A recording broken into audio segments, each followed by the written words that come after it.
The chair recognizes the gentleman from California, Mr. Aguilar. Thank you, Mr. Speaker pro tempore. I notice a little bit more of a smile on your face today than we have in the past.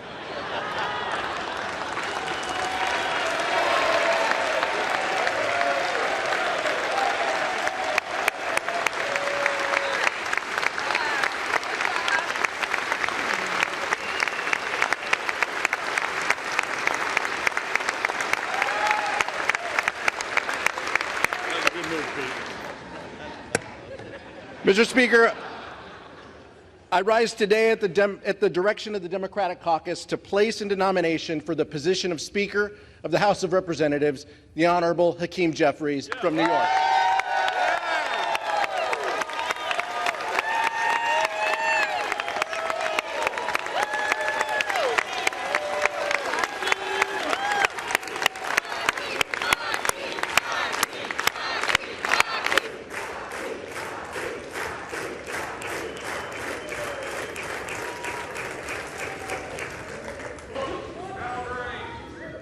Mr.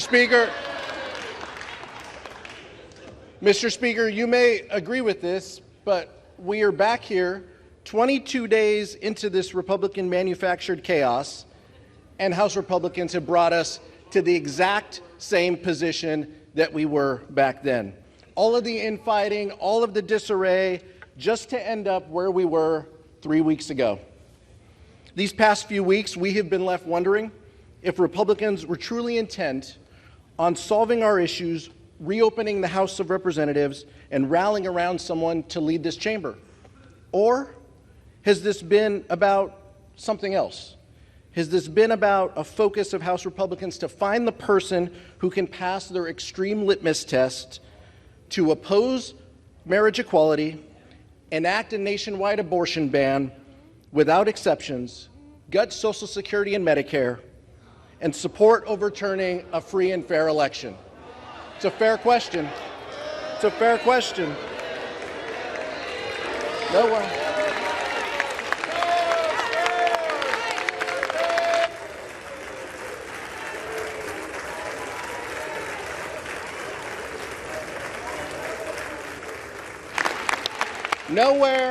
Nowhere in that candidate questionnaire is it about growing the middle class, helping our communities, keeping the cost of health care lower, and making life for everyday Americans better.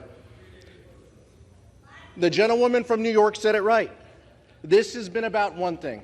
This has been about who can appease Donald Trump.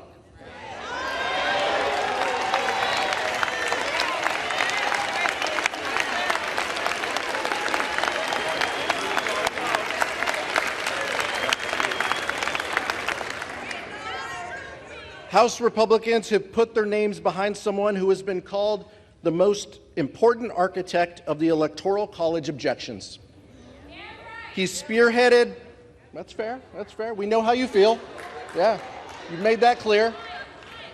He's spearheaded the legal effort, joined by more than 100 of our colleagues on the other side of the aisle, in support of a dangerous and baseless lawsuit to overturn the results of the 2020 election. On the eve of January 6th, some of my Republican colleagues even called this a failed strategy. Yet those same individuals plan to stand right next to him today. Mr. Speaker pro tem, House Democrats believe that when members of this body voted to reject the results of the 2020 election, they forfeited their ability to lead this chamber.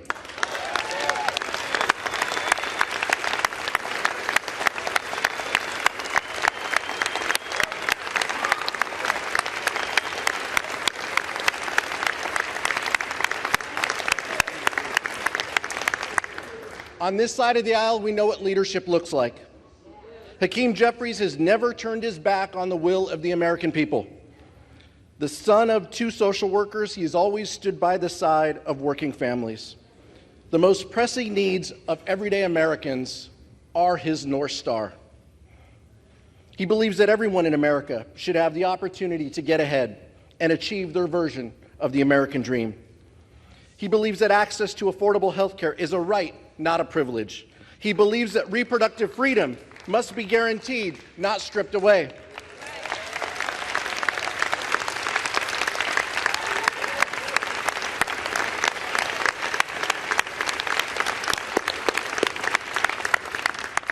He believes that working families, not the wealthy and the well-connected, should be rewarded. He believes in growing the middle class so that everyone can succeed.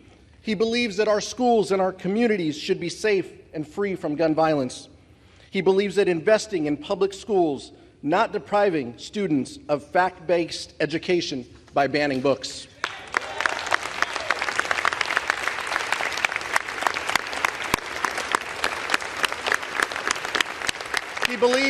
He believes in taking care of our seniors and our veterans, not slashing their benefits. He believes in living up to the promise that America is a beacon of hope and a land of opportunity. He believes in defending democracy against all enemies and adversaries, foreign and domestic.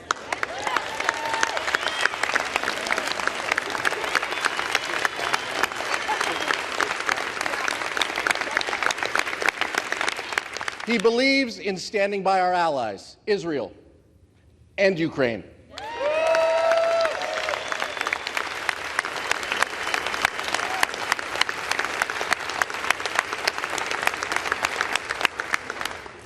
And he believes in keeping our government running and open. Let me be clear. This is not just a belief system. Leader Jeffries has the track record to back it up. He is certainly a far contrast from who Republicans have nominated, with or without their votes, to nominate today. But if House Republicans choose, they can still join us on a bipartisan path forward.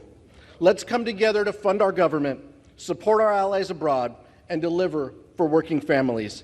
End the chaos, end the dysfunction, end the extremism. Let's open up the people's house. I yield back, Mr. Speaker.